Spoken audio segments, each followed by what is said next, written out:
What are the 5 reasons that you won't give up when life catches you on the blind side?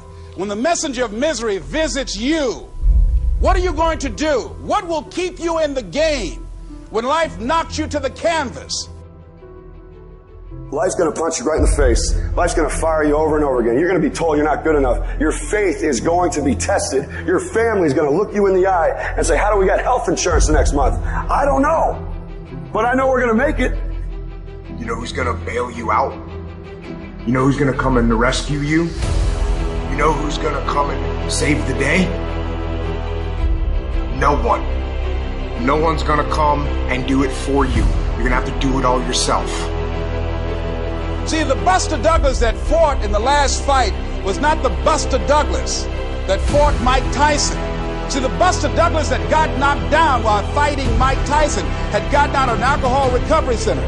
His mother had died. His wife was ill with a terminal illness. He was considered a nothing, a bum. So when he got knocked down, Buster Douglas had a reason to get back up because he said, I'm dedicating this fight to the memory of my mama. Life is hard, man. That's what it's about. Life is a challenge. If you don't work as hard as you can, if you don't sacrifice everything, if you don't get rejected and keep coming back for more, if you don't get your loyalty tested and your faith tested, you don't love that thing if you bail out. So if you fought through all that, that's love. So you got to have some reasons that when life knocks you down, and it's going to. Hello, it's going to knock you down. When people disappoint you, and that's going to happen. When they betray you, and that's going to happen. When they lie to you, and that's going to happen. When they say, oh, you can count on me, and they won't show up, and that's going to happen. When you want to throw in the towel and give up yourself, and that's going to happen. When life collapses on you and catch you on the blind side, what reason can you remember that you can call on, that you can reach on, that can make you get back up? Find that reason. Because when life had knocked me down, I said, life, I'm doing this because I want to make my mama proud of me. I'm doing this because I want my children to have a better life than what I have. I'm doing this because all my life I've been told I'd be a loser, that I wouldn't make it. I'm doing this to make them a lie. I believe like Frank Sinatra, he said the best revenge in life is massive success. I'm doing this so I can become massively successful. And with that kind of courage, with that kind of affirmation and reason to empower me, I got a saying that when life knocks you down, try and land on your back, because if you can look up, you can get up.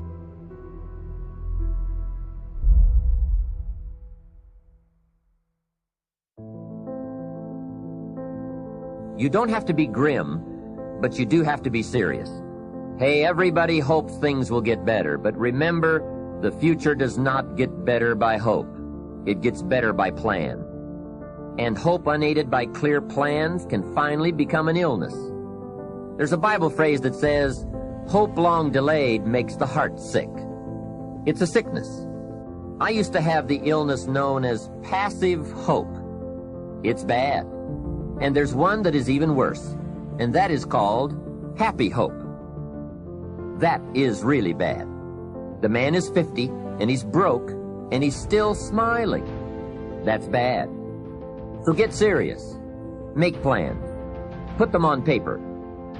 My suggestion from experience. There's a phrase from the Bible that goes, without dreams and vision, we perish.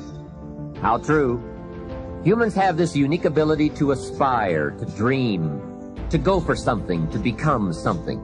Without that, life is not life.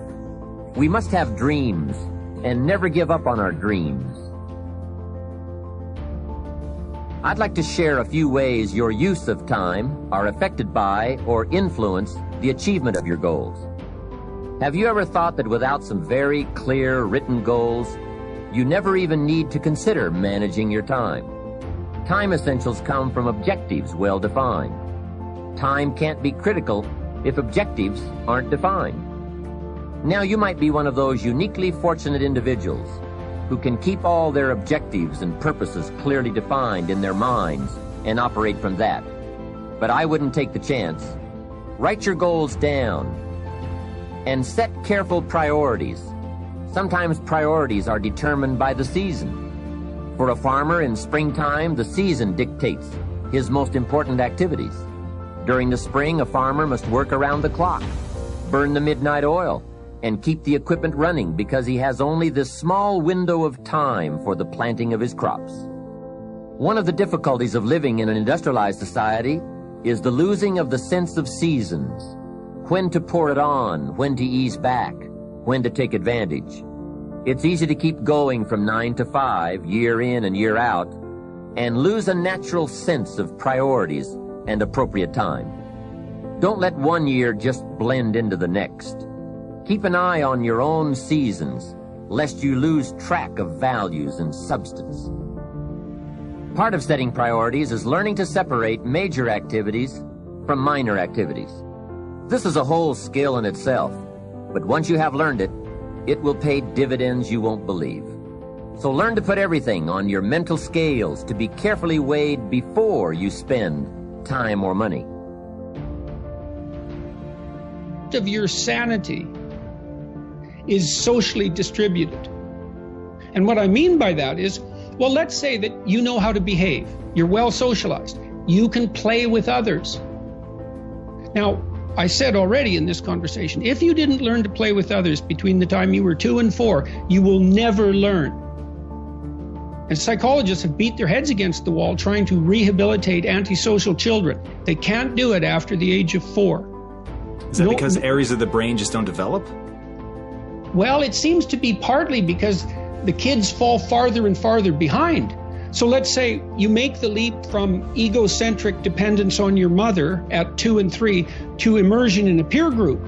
Well, then you pick peers that are at your same developmental level, and you chase each other up the developmental ladder. And the longer you're out of that, the farther you fall behind. And so, kids, 5-year-old kids might come across another 5-year-old kid who tends to cry too much if they don't get their way.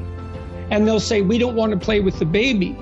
And what they're saying is, we have to find someone who's at our developmental level, shares our developmental horizon, so that we can mutually scaffold our further development. Now, they're not going to say that, obviously, but that's the situation.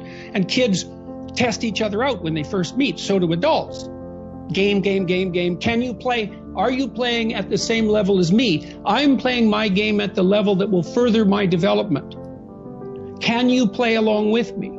If not, well, maybe you're lower in status and I can pull you up as a mentor. Maybe you're higher in status and I can learn from you. But if you're a peer, we can play together. Anyways, if you're acceptable to your peers and you behave well, they'll accept you. And then they tell you all the time if you're acting appropriately. If your jokes are funny, if you're dominating the conversation, if you're bringing something of value to the table. And all you have to do is pay attention to the social cues, and you'll keep yourself regulated. And at the end of the day, you're going to get what you focus on. They're both true.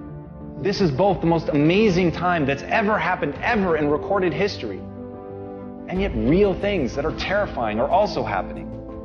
But where you put your energy, where you put your attention, where you put your focus, is going to determine what you see. And that is the most fascinating and the most important thing you have to understand about the way that your mind works. You get what you focus on. If you focus on the things that are bad, they will become real. They will become exaggerated. They will begin to monopolize your thoughts. You'll see them everywhere. It's called the reticular activating system. Your mind is literally designed to pay attention to the things that you notice. Once you notice a certain car, you see it everywhere. Once you notice a certain dog, you see it everywhere. Once you hear a certain name for the first time, suddenly you realize that that name has been all around you this entire time. But now that you're focusing on it, now that you're looking for it, it is everywhere. So whatever you look for, it's going to be everywhere. If you look for the negative, it'll be there. But if you look for the positive, it will overwhelm you. When you manage something, you do so to keep it going.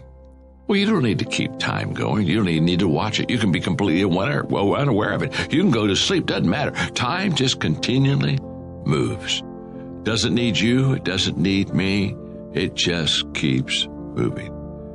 We don't need to do time management because there's nothing to manage. It's automatic. It continually moves. What we need to do is priority management.